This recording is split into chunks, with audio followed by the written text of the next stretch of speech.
هاد الصبة هادي راها من عالم اخر، راه الا مشيتو تصاوبتوها غادي تبننوا شنو هو يعني الشوربه ولا سوب بنينه بزاف.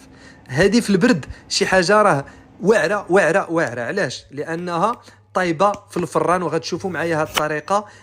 كنستعمل فيها هاد القرعه الطويله، البوترناود كنقولوا لها. وتقدوا تستعملوا البوتي مارون ولا القرعه العاديه. مهم القرعه كنشدها وكنقطعها هكا على جوج، وكندير فيها دي زونطاي كما كتشوفوا معنا. وكما تلاحظون عندي هنا واحد جوج الحبات نتاع البصله، غادي نشدهم ونقطعهم هكا على 4. وغادي نشد خيزو، نحيد له القشره ديالو ونحيد له دوك القنات ديالو. غتشوفوا معنا خيزو حتى هو غنطيبوه في الفران بهذه الطريقه هذه. راه هاد لاسوب هادي كتعطي واحد المذاق مختلف بتاتا على ان الخضر طايبه في الماء ولا مفوره. كما شفتوا غادي نزيد الثومه كتعطي واحد المذاق ولا اروع، والزعتر ولا زعيطره اللي كانت متوفر عندكم كيزيد يبنن هذا البوطاج هذا. تندردروه هكا من الفوق، وتندير خويط كبير زيكزاك نتاع الزويته البلديه. وما نساوش الملحه والابزار باش كنقادوا المذاق ديال هذا الطبق هذا. وكندخل هادشي للفران 180 درجه يطيب. دازت واحد 15 دقيقه. غادي نرش واحد شويه ديال الماء هكا. علاش؟ باش ما تلصقش لكم ديك البصله وداك خيزو هكا في هذا الطبق اللي دخلتوه للفران. وحتى داك الماء غادي نحتاجوه، هو اللي غيعطينا المذاق في هذا الشوربه هذه. دازت تقريبا واحد 35 دقيقه.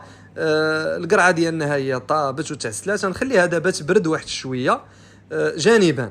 خيزوها هانتوما كما كتشوفوها هو راه طايب، واخا طايب يعني كويسون سيك. راه ما درتش طياب على البخار، راه درت كويسون سيك يعني حراره ما فيهاش كاع البخار ولا ميكس. كما تشوفوا معنا دابا هنا غنحيد ديك القشره غير بشويه هكا، نحيدها. وغادي نشد واحد البلاندر ولا ماشينه، وغندير هادشي كامل غادي نطحنو.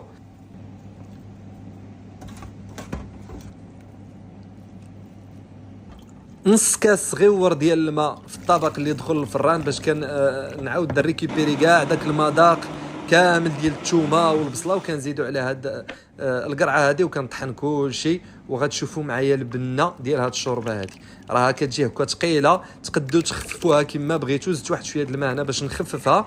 واللي بغى يخليها هكا ها هي راه كتجي بنينه بزاف. دوكو غير نملحوا لي بزار باش قادوا لها يعني المذاق ديالها. واللي بغى يزيد شويه نتاع لا كريم ولا الياوخت على غريك ولا الفرماج تختيني تقدروا تضيفوه تيزيد يعطي لهاد الشوربه هذه بنه. كنتمنى فريمون تجربوها لان تجي بنينه بزاف.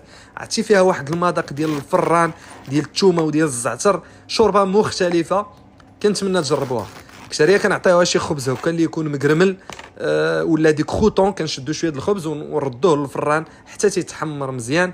وتشوفوا البنه كي دايره يعني وصفه ديال فصل الشتاء. زدت لها هنا شويه نتاع الفرماج اتختيني كيزيد يعطيها بنه واضافه اضراب. تهلاو يا ودوزو بخير. والسلام عليكم.